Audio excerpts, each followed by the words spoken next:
Հայաստանի Հանրապետության պետական եկամուտների կոմիտեն շարունակական քայլեր է ձեռնարկում ստվերային տնտեսության նվազեցման, հարկերից խուսափելու դեպքերի կանխարգելման եւ մաքսային իրավախախտումների բացահայտման ուղղությամբ։ Օրերս Իրանի Իսլամական Հանրապետության քաղաքացու կողմից վարած բեռնատարը մուտք է գործել ագրատ մաքսային անցման կետ։ Ռենտգեն զննող սարքավորման միջոցով ստացված պատկերների ուսումնասիրության արդյունքում մաքսային ծառայողների մոտ կասկած է առաջացել, որ բեռնատարում առկա է ծխախոտային արտադրանքի խոշոր խմբաքանակ։ Թեպետ վարորդի կողմից բանավոր հարցման ժամանակ հերքվել էր մաքսային հսկողությունից թաքցված կամ հայտարարագրման ենթակա ապրանքների առկայության փաստը։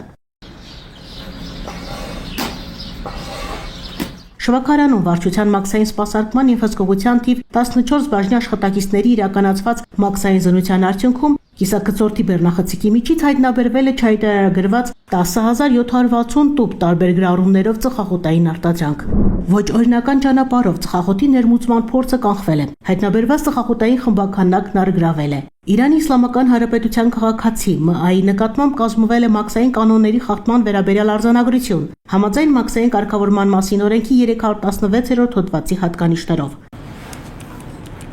Դեպքին առնչվող նյութերն ուղարկվել են պետական սահմանից համակայնացման կետերում մաքսային սպասարկման եւ հսկողության վարչություն, հետագա ընթացքն ապահովելու նպատակով։